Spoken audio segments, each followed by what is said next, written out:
The player will enter my level from Arturo's and be greeted with a little bit of a forest. We have the cash setup, the money set up as a collectible so that they can retrieve those throughout the project. We also do have a featured asset in my level. As you can see on the message volume, they are a rod that we will be using later in the shadow puzzle.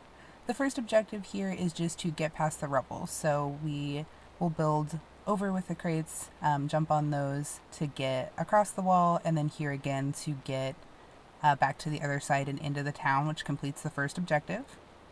The player does need to go back out through the wooded little area here. It is blocked off with some colliders, so they won't be able to kind of wander off and get lost.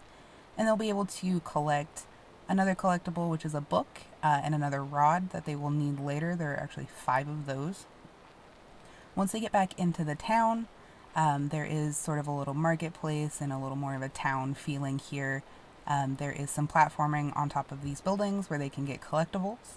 And then they will go through an abandoned building here. It is a little bit dark, so they do have to use their flashlight and the jump and crouch mechanics.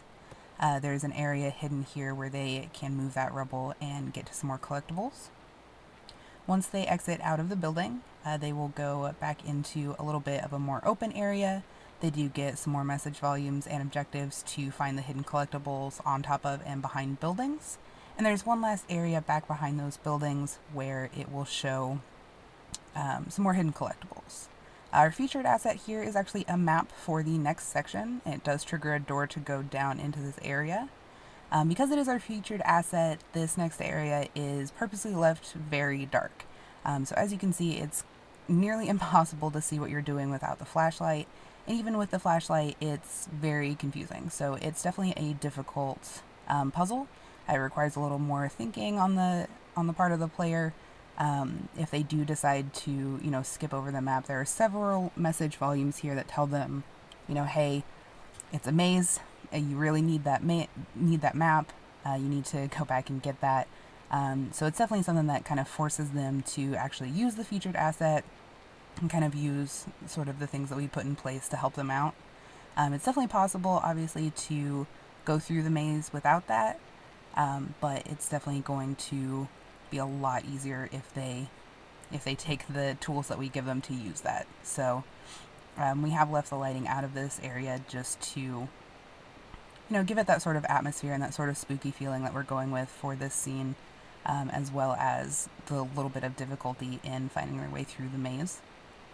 All of the crates do have colliders on them so that they can't kind of wander in between things. That gives it kind of more of a realistic look as far as, everything's not pressed up together. It's not neat and tidy, as, a warehouse sort of basement thing shouldn't be. But it still allows them for, not being able to go off path and get lost even more than they're already going to. There are collectibles scattered out through here. There's some money, some more books that they're able to go around and find, and there are a couple of checkpoints where they are able to, get back to a certain point if anything does happen. If they do happen to, somehow manage to fall out of the world, or if they God mode and hit a damage volume somewhere and they need to get back to a certain point, they'll be able to do that. Once they do come around towards the end of the level, they will get a message volume that signals they're almost all the way out. And once they get to the door, they will hit a little keypad here. The door will open, they'll come around, and we will start Randall's level.